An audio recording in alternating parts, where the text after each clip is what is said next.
Hello, আশা করি সবাই ভালো আছো এবং খুব সুন্দর বাইরে বৃষ্টি পড়ছে।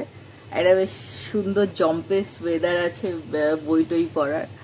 তো তাই ভাবলাম আজকেই আমার একটা নতুন ব্লগ বানিয়ে নিই। তো যেমন আমি বলেছিলাম আগের ব্লগটাতে যে আমি এবার থেকে চেষ্টা করব দুটো করে ব্লগ সপ্তাহে দেওয়ার, একটা করে বাংলা বইয়ের ওপর, একটা করে ইংলিশ বইয়ের ওপর, যাতে সব ধরনের পাঠকেরই এই ব্লগটা কাজে আসে বা তারা বইগুলো পড়তে পারে চাইলে। তো এটা আমার থার্ড ব্লগ। সেকেন্ড ব্লগটার ফিডব্যাক কিছু পেয়েছি আমি, কিন্তু তোমরা অতটা বেশি সাবস্ক্রাইবও করছো না, দেখছো না, কি করছো জানি না। যাই হোক, তাহলে আমি ইন্টারেস্ট কি করে পাবো সেটাও জানি না। যাই হোক, তো আজকে যেটা এসেছি, আমি ভাবছিলাম গত কদিন ধরে মিথোলজিক্যাল রিরাইডসগুলো নিয়ে একটা ব্লগ বানাবো, কিন্তু আমি তারপর ভেবে দেখলাম যে যদি আমি মিথোলজিক্যাল রিরাইডসগুলোর মধ্যে রামায়ণ বেসড, মহাভারত বেসড, পুরাণ, গ্রিক মিথোলজি সবকিছু আনতে চাই, তাহলে ব্যাপারটা একটা কেওটিক হয়ে যাবে এবং সেটা এতটা লম্বা হয়ে যাবে ভিডিওটা যে সেটা আর কারোর দেখা ধৈর্য থাকবে না। এমনি তোমরা দেখছো না। যাই হোক, তো আমারও অতখানি দেখার কোনো, অত বড় ভিডিও দেখার ধৈর্য যদি সবসময় থাকে তাও নয়। তো সেই জন্য আমারও মনে হলো যে একটু ছোট ছোট করে যদি আমি দিই জিনিসগুলো। তো সেক্ষেত্রে আজকে আমি প্রথম এনেছি রামায়ণ বেস যে মিথোলজিক্যাল রিরাইডসগুলো আমার কাছে আছে, যেগুলো আমি পড়েছি। ইনফ্যাক্ট আছে তো আরো হয়তো কিছু, কিন্তু যেগুলো পড়া হয়ে গেছে এবং আমার বেশ ভালো লেগেছে। মনে হয়েছে যারা মিথোলজিক্যাল বই পড়তে ভালোবাসে তাদের এই বইগুলো পড়া দরকার বা পড়া উচিত, অ্যাটলিস্ট ভালো লাগবে পড়তে। তো সেই জায়গা থেকে আমি আজকে শুধু রামায়ণ বেস মিথোলজিক্যাল রিরাইডসগুলো এনেছি। তো চলো দেখা যাক। ফার্স্ট যে বইটা আমি এনেছি সেটা হচ্ছে আসুরা, আনন্দ নীলকান্তনের লেখা। পুরো টাইটেলটা হচ্ছে Asura, tale of the vanquished, the story of Ravana and his people. মানে নর্মালি আমরা কি করি, আচ্ছা তার আগে আমি একটুখানি বলে নিই। বইটা হচ্ছে বেরিয়েছে প্ল্যাটিনাম প্রেস থেকে এবং প্রিন্টেড প্রাইস হচ্ছে 399 টাকা। আমার মনে হয় দামটা একটু বাড়লেও বাড়তে পারে, কারণ এটা আমার কাছে অনেক বছর আগে আমি বইটা কিনেছিলাম এবং বইটা না প্রায় 500 পাতার একটা বই। সেটা নিয়ে ভয় পাওয়ার কিছু নেই। আনন্দ নীলকান্তনের লেখা বেশ ভালো। যাই হোক, তো এবার বিষয়টাতে আসি। মেন বইটার আমরা সাধারণত রামায়ণ পড়ে থাকি রামের বা সীতার বা এই ধরনের কোনো মানুষের বা একটা থার্ড পার্সন ন্যারেটিভ থেকে। সাধারণত আমরা রাবণের পার্সপেক্টিভ থেকে কিন্তু রামায়ণটা পড়ি না। এই বইটা ফর এ চেঞ্জ আনন্দ নীলকান্তন কি করেছেন, উনি রাবণের পার্সপেক্টিভ থেকে এই বইটা লিখেছে। শুধু রাবণের পার্সপেক্টিভ থেকে নয়, কিন্তু মানে লঙ্কায় তখন যারা সাধারণ মানুষ ছিলেন তাদের মধ্যে কেউ হয়তো রাবণের রাজপ্রাসাদে কাজ করছেন, কেউ হয়তো তার সেনাবাহিনীতে রয়েছে, সেই রকম কিছু পার্সপেক্টিভ এই বইটাতে কিন্তু তুলে ধরা হয়েছে এবং বইটা বিউটিফুলি রিটেন। মানে প্রথম কয়েকটা পেজ হয়তো মনে হবে বোর লাগছে, কিন্তু আমি বলবো যদি দু একটা চ্যাপ্টার আপনারা একটু বোর লাগলেও ধৈর্য ধরে পড়ে নিতে পারেন, তাহলে দেখবেন অসাধারণ লাগবে বইটা। এবং বেশ ভালো মতো লিখেছেন এবং সেখানে না রাবণের বেশ কিছু গুণ যেগুলো আমরা সাধারণত সেভাবে হাইলাইট কখনো করি না, অন্য কোনো বইতে দেখিনি অন্তত, মানে মেন এতে হয়তো জাস্ট ছুঁয়ে গেছে বইটা সেগুলো। সেই প্রসেসগুলো খুব সুন্দর বীণা বাজাতেন রাবণ, অসাধারণ তার পড়াশোনা ছিল, সেই জায়গাগুলো কোথাও একটা এই বইটাতে খুব সুন্দরভাবে পোর্ট্রেট হয়েছে। এই বই আমি বলবো বইটা অবশ্যই একবার পড়ুন, খুব ভালো লাগবে। সেকেন্ড যেটা বলবো, একটা সিরিজ, অবভিয়াসলি 4টে বইয়ের একটা সিরিজ এবং খুব ফেমাস একটা সিরিজ। আমার মনে হয় অনেকের পড়া হয়েও গেছে, কিন্তু যারা পড়েননি তাদের জন্য আমি এটা রিকোয়েস্ট করবো যে পড়তে। তো এটা হচ্ছে আমিষ ত্রিপাঠীর রামচন্দ্র সিরিজ, এর 4টে বই। এটা ওয়েস্টল্যান্ড থেকে বেরিয়েছে এবং মোটামুটি ওই 450 থেকে বা 350 থেকে 499 আশেপাশে প্রত্যেকটার দাম হবে, এক একটা দাম। বক্স সেট কিনতে পারেন, বক্স সেট কিনলে ফ্লিপকার্ট বা অ্যামাজন থেকে বক্স সেট যদি কেনেন প্রচুর ছাড়ে পেতে পারেন, তো সেক্ষেত্রে কিন্তু সুবিধা হয়ে যাবে। তো যাই হোক, বইটাতে আসি মেনলি। এই বইটাতে আমরা 3 জনের পার্সপেক্টিভে দেখব। ফার্স্ট যে বইটা সেটা হচ্ছে স্কিয়ন অফ ইক্সবাকু, এটা রামকে নিয়ে, রামের পার্সপেক্টিভ থেকে লেখা। সেকেন্ড যে বইটা সেটা সীতা, ওয়ারিয়ার অফ মিথিলা, এটা সীতার পার্সপেক্টিভ থেকে লেখা। এবং থার্ডটা obviously Ravan, enemy of Aryabhatta, এটা কিন্তু রাবণের পার্সপেক্টিভ থেকে লেখা। এবং ইন্টারেস্টিং বিষয় হচ্ছে এই 4 নম্বর বইটা, যেটা এই অ্যাকচুয়ালি এই 3টে বই না কোথাও একটা সেম পয়েন্টে এসে শেষ হয়েছে, এবং সেই সেম পয়েন্টটা থেকে শুরু হয়েছে এই ওয়ার অফ লঙ্কা বইটা। এই বইটা খুব ইন্টারেস্টিং লেগেছে আমার, মানে ইনফ্যাক্ট আমি বলবো যে সবকটা বইয়ের মধ্যে এই বইটা অসাধারণ লেগেছে আমার। তার কারণ হচ্ছে এই বইটা লেখার সময় না লেখক অনেকটা থট দিয়ে লিখেছেন, যে কারণে অবভিয়াসলি এই বইটা বেরোতেও প্রায় 3 বছর লেগে গেছিল, কিন্তু বেশ ভালো লেগেছে। কিছু কিছু ফিলোসফিক্যাল কোটস আছে রাবণের মুখ থেকে, যেটা অসাধারণ লাগবে শুনতে।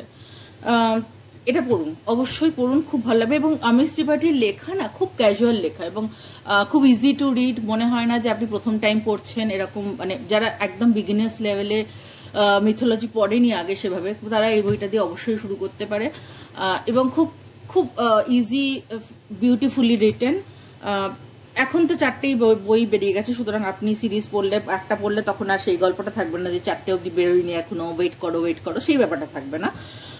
আমাকে ওয়েট করতে হয়েছে আনফর্চুনেটলি প্রত্যেকটা বইয়ের জন্য, তো স্পেশালি এই বইটার জন্য। আমি 3 বছর প্রায় এই বইটার জন্য ওয়েট করেছি। উচিত না এতটা গ্যাপ নেওয়া, লেখকদের উচিত না, কিন্তু যাই হোক, আই লাভ দিস সিরিজ। পড়ে দেখুন, প্লিজ পড়ে দেখুন, এটা ভালো লাগবে। হ্যাঁ, তবে একটা জিনিস বলে রাখি, সেটা হচ্ছে এটা কিন্তু মিথোলজিক্যাল রিরাইটস যখন, সেটা কিন্তু এটা ফিকশনাল। এর মধ্যে অনেক ঘটনা পাবেন আপনারা, যেটা কিন্তু মনে হবে মেন গল্পটার থেকে একটু যেন টার্ন নিয়েছে অন্যদিকে নিতে পারে। সেটাই কিন্তু আমিষের স্পেশালিটি। স্টোরিটা রেখেছে মেন স্টোরিটা, এবং তার সাথে কোথাও একটা ফিকশনাল কিছু ঘটনা জুড়ে দিয়েছে। এই বইটা পড়ে দেখুন, সিরিজগুলো। থার্ড যে বইটা, সেটা হচ্ছে আনান নীলকান্তানেরই আর একটা বই। না, I am not obsessed with Anand নীলকান্তানের রাইটিং স্টাইল, বাট এই দুটো পড়েছে, আমার ভালো লেগেছে, সেই জন্যই বলছি। তো এটা বেরিয়েছিল পেঙ্গুইন বুকস থেকে, এবং প্রিন্টেড প্রাইস হচ্ছে 350। এখন বাড়বে কি আমার মনে হয় না, আমার মনে হয় সেমই আছে প্রাইস। অনায়াসে ছাড়ে পেয়ে যাবেন প্রচুর, ফ্লিপকার্ট, অ্যামাজন থেকে কিনলে তো অবশ্যই। তো এই বইটা হচ্ছে আমরা ওই রাম রাবণের যুদ্ধ, বানর সেনা, হ্যান ত্যান অনেক কিছুর মধ্যে বানর সেনাদের গল্পটা খুব যে ডিটেলে পাই তা কিন্তু নয়, কিন্তু এই গল্পটা হচ্ছে সেই বানর সেনাদের নিয়ে, মানে স্পেশালি তাদের যে রাজা রানী, বালি, সুগ্রীব এবং তারা, সেই 3টে ক্যারেক্টার নিয়ে এই গল্পটা, এই বইটা actually. This is also mythological rewrites, fiction, এবং অসাধারণ ভাবে এই 3টে ক্যারেক্টারকে পোর্ট্রে করা হয়েছে এখানে, যেখানে না অনেক সময়তে আমরা খুব যখন মেন রামায়ণটা পড়ি তখন না খুব সহজে এ খারাপ এ ভালো এরকম একটা বিচারে চলে যাই অনেক সময়তে। মানে ধরুন রাম ভালো রাবণ খারাপ, বা ভাইস ভার্সা, এরকম ধরনের কিছু একটা বিচারে চলে যায়। তো এই আনান নীলকান্তানের লেখাগুলোতে আমরা 2 পার্সপেক্টিভটাই কোথাও একটা পাই, এবং মনে হয় যেন যে না, এইভাবেও তো ভাবনা চিন্তাগুলো হতে পারতো, এইগুলো তো ব্যাক স্টোরি আসতে পারতো। তো সেই কারণে এই বইগুলো কিন্তু আমার অসাধারণ লাগে। এই বইটা আমি বলবো যে একটুখানি পড়ে দেখুন, ভালো লাগবে। এই বইটা অতটা মোটা নয়, বেশিক্ষণ টাইম লাগবে না, বেশি দিন টাইম লাগবে না অবশ্যই। ভেতরে কিছু সুন্দর সুন্দর ছবি আছে, মানে অল্প আছে কিন্তু ভালো। দেখুন, যেমন এই ছবিটা বেশ সুন্দর। তো এইরকম কিছু এরকম বই, এই বইটা পড়ে দেখুন, আমার মানে বেশ ভালো লাগবে। একবার অন্তত পড়ে দেখুন, মনে হয় হ্যাঁ, যেটা হতে পারে আসুরা দেখে প্রথমে আপনার ভয়ে লেগে যেতে পারে যে আপনার নীলকান্তানের লেখা, ওর বাবা এত বড় মোটা বই, কি না কি আছে। এটা কিন্তু অতটা নয়, সুতরাং প্লিজ পড়ে দেখুন। এরপরে যে বইটাতে আমি যাব, এইটা না, এই বইটা আমি লোকজনকে সাজেস্ট করতেই থাকি, বিকজ এই বইটা না অসাধারণ লেগেছে আমার। বইটা হচ্ছে দ্য লিবারেশন অফ সীতা, ভোলগার লেখা। এটা অ্যাকচুয়ালি তেলেগু একজন রাইটার, তার লেখা এই বইটা, কিন্তু সেখান থেকে ট্রান্সলেট করা আছে, translated by T Vijay Kumar and C Vijayashree. এই বইটা হচ্ছে একটা ফেমিনিস্ট অ্যাসপেক্ট থেকে রামায়ণকে দেখা, ইনফ্যাক্ট রামায়ণকে না, রাদার বলা ভালো যে রামায়ণের কিছু ফিমেল ক্যারেক্টার্সকে দেখা। অসাধারণ বইটা। আমি এই বইটা এতবার লোকজনকে বলেছি পড়ার জন্য, আমি এখনো বারবার বলছি যে এটা অবশ্যই পড়া উচিত। এটার মধ্যে এটা না একটা ফেমিনিস্ট অ্যাঙ্গেল থেকে যখন ওই আমরা নারী চরিত্রগুলোকে দেখি রামায়ণের, আমাদের কাছে নতুন নতুন কিছু ভাবনা চলে আসে, নতুন নতুন কিছু দিক খুলে যায়, যেগুলো নিয়ে আমরা খুব ভালো থট প্রসেস তৈরি হতে পারে। তো এইটা অ্যাকচুয়ালি মানে এই বইটা প্রথমে বলি আগে হার্পার কলিন্স থেকে বেরিয়েছে এবং 250 টাকা দাম। এটাও ছাড়ে পেয়ে যাবেন অনলাইনে। তো এবার যেটাতে আসি সেটা হচ্ছে অ্যাকচুয়ালি এটাতে ছোট ছোট 5টা চ্যাপ্টার রয়েছে। তো এই 5টা চ্যাপ্টার হচ্ছে অবশ্যই তার মধ্যে প্রথম চ্যাপ্টারটা হচ্ছে প্রথম চ্যাপ্টার এবং একটা কন্টিনিউয়াস ফ্লো আছে সীতাকে নিয়ে অবশ্যই, কেন সীতা রামায়ণের মেন ফিমেল প্রোটাগনিস্ট, তাকে নিয়ে একটা ক্যারেক্টার রয়েছে, তাকে সেই চরিত্রকে নিয়ে অবভিয়াসলি একটা কন্টিনিউটি রয়েছে। তার সঙ্গে রয়েছে শূর্পণখা, অহল্যা, এই ধরনের যে মানে আমরা টেকনিক্যালি মানে quote and quote side character যাদের বলি, সেই ধরনের ক্যারেক্টারগুলোকে নিয়ে কিছু মানে লেখা, এবং লেখাগুলো না ওই গল্পের মধ্যে মানে আমরা যেমন ধরুন অহল্যার ঘটনাটা জানি, সেরকম অহল্যার ঘটনাটাতে কোথাও একটা আমরা ওভারঅল রাম কিভাবে তাকে মুক্তি দিল সেই দিকটাই বেশি ফোকাস করেছি। অহল্যার দিকটা থেকে আমরা স্টোরিগুলো কিন্তু দেখিনি, ঠিক যেমন শূর্পণখার দিকটা থেকেও আমরা স্টোরিগুলো দেখিনি, ঠিক সেই রকম ভাবেই নারী চরিত্রগুলোকে নিয়ে সেই দিক থেকে স্টোরিগুলো আমাদের কোথাও একটা ন্যারেট করেছেন লেখক। এবং লাস্ট চ্যাপ্টারটা উইচ ইজ ভেরি ইন্টারেস্টিং, সেটা হচ্ছে রামচন্দ্রকে নিয়ে। এবার সবাই বলবেন যে নারী চরিত্র লিখতে লিখতে ফেমিনিজমের মধ্যে রাম চরিত্র কেন চলে না, রামচন্দ্র কেন চলে না? Good point. কেন এসছে না, রামচন্দ্র কোথাও না কোথাও এই বইটা পড়লে আমরা যখন আমরা অ্যাসেস করব তখন বুঝবো যে রামচন্দ্র কোথাও না কোথাও বিশাল পেট্রিয়ার্কির শিকার ছিলেন, এবং সেই পয়েন্ট অফ ভিউটা এই বইটাতে তুলে ধরেছে। অসাধারণ একটা বই। আমি খুব ডিটেলে যাচ্ছি না, যদি মনে হয় আপনারা বলেন যে এই বইটা নিয়ে একটা ডিটেল রিভিউ দিতে, আমি সেটা করতে রাজি আছি। এবং আমার পার্সোনাল যে ব্লগটা আছে বাংলায় যেখানে আমি লিখি, সেখানে এই বইটার রিভিউ আছে, আমি চেষ্টা করবো সেই লিঙ্কটা কমেন্ট বক্সে না দিলেও ডেসক্রিপশন বক্সে রাদার আমি দিয়ে দেবো, যদি কারো পড়তে ইচ্ছা হয় গিয়ে পড়ে আসবেন, সেখানে ডিটেলে লেখা আছে। আমি এখানে বেশি ডিটেল যাচ্ছি না, তাতে সময়টাও চাপ হয়ে যাবে, আর মনে হয় ইন্টারেস্টটাও অতটা থাকবে না যদি বেশি ডিসক্রাইব করে দিই। আপনারা পড়ে দেখুন, this is a must read. এরপরে লাস্ট যে বইটা নিয়ে আমি আজকে বলবো সেটা হচ্ছে দেবদত্ত পটনায়কের Sita, an illustrated retelling of Ramayana.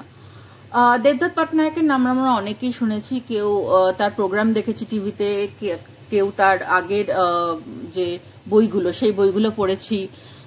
দেবদত্ত পটনায়কের নাম আমরা অনেকেই জানি তার ফলে।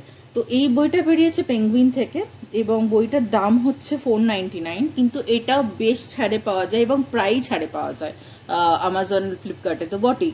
তো সেই জন্য বলবো যে বইটা অবভিয়াসলি একবার ট্রাই করে দেখুন। এই কারণে বলছি, এই বইটা না অনেক সময়তে ওই যে বললাম বিগিনার ফ্রেন্ডলি যে বইগুলো বলে তার মধ্যে কিন্তু এটা একটা। তার কারণ হচ্ছে বইটা প্রথমত ইলাস্ট্রেশনটা অসাধারণ, এত সুন্দর ইলাস্ট্রেশন দেবদত্ত পটনায়কের বইতে থাকে, অসাধারণ ইলাস্ট্রেশন, এবং ইলাস্ট্রেশনগুলো যতদূর জানি উনি নিজেই করেন।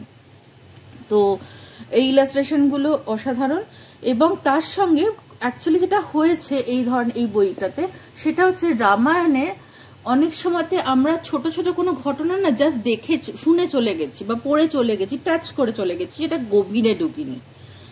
এইখানে সেরাম কিছু ছোট ছোট ঘটনা তুলে ধরা হয়েছে, যেগুলোকে গভীরে নিয়ে গিয়ে মানে একটু বিশ্লেষণ করা হয়েছে, বলা হয়েছে যে এটা কেন ঘটেছিল, ওটার পেছনে অ্যাকচুয়াল কি লজিক ছিল, বা এর পেছনে কি ঘটনা ছিল, এই ব্যাপারগুলো। তো সেগুলো অ্যাকচুয়ালি ছোট ছোট কিছু বক্স মানে স্টোরির মতো করে লেখা। যেমন রামায়ণের সবকটা পর্বই কিন্তু এই বইতে আছে, এবং সেই পর্বের মধ্যে থেকে কিন্তু আমরা টেক অ্যাওয়ে করতে পারি যে এই ছোট ধরনের কিছু পয়েন্ট হিসেবে লিখে দিয়েছে লেখক মনে রাখতে সুবিধার জন্য, আবার সেটাকে ইলাবোরেট করেছে ছোট ছোট অনেক ঘটনাগুলোকে, এবং মেন ঘটনা তো অবশ্যই আছে। তো এই বইটা না পড়ে দেখুন, এই বইটা খুব ভালো লাগবে পড়তে, এবং এই বইটা না বোরিং নয় একদম। মানে অনেকে মনে হতে পারে রামায়ণ মহাভারত পড়তে গেলে খুব গম্ভীর গম্ভীর লেখা পড়তে হয়, বোরিং মনে হতে পারে, এই বইটা একদম সেরকম নয়। যারা বিগিনিয়ার, আবারও বলছি যে ওই ফার্স্ট যে আমি ত্রিপাঠীর বইটার ক্ষেত্রে যেরকম বলেছিলাম যে যারা বিগিনিয়ার তারা মানে মিথোলজি প্রথম পড়ছে, মিথোলজি রিরাইটস, তাদের কিন্তু এই বইটা পড়তে ভালো লাগবে। তো এই বইটা আপনারা চেক করতে পারেন, কিনে দেখতে পারেন। আমার মনে হয় ইটস ওয়ার্থ ইট। মানে আপনি যে টাকাটা দিয়ে কিনবেন বইটা, আমরা সবসময় তো একটু পকেট বুঝে তো কিনি, তো ভালো লাগবে, টাকাটা ওয়েস্ট মনে হবে না। তো যাই হোক, এই কটা বই নিয়ে আমি আজকে এসেছিলাম আপনাদের সাথে আলোচনা করতে। আমার ইচ্ছা আছে একদিন মহাভারতের ওপর রিরাইজগুলো নিয়েও আলোচনা করার, এবং হয়তো গ্রিক মিথোলজি বা আমার কাছে যেগুলো আছে সেরকম কিছু টোটাল মিথোলজিক্যাল যে আমার বেস্ট রিড সেগুলো নিয়েও হয়তো আলোচনা করব কোনোদিন। এরপরে কোন ভ্লগটা করব বা কোনো স্পেশাল কিছু বই আপনারা আমার কাছ থেকে রিভিউ শুনতে চান কি না সেগুলো আমাকে একটু জানিয়ে দেবেন কমেন্ট বক্সে কমেন্ট করে। আমার একটু ভালো লাগে। আর প্লিজ প্লিজ একটু সাবস্ক্রাইব আর একটুখানি লাইক আর শেয়ার করুন, না হলে তো আমি আর ইন্টারেস্ট পাবো না প্লিজ। যাই হোক, রিকোয়েস্ট থাকলো দেখার ভিডিওটা কেমন লাগলো সেটাও জানানোর। অ্যান্ড আজকের জন্য এইটুকু, সায়নারা।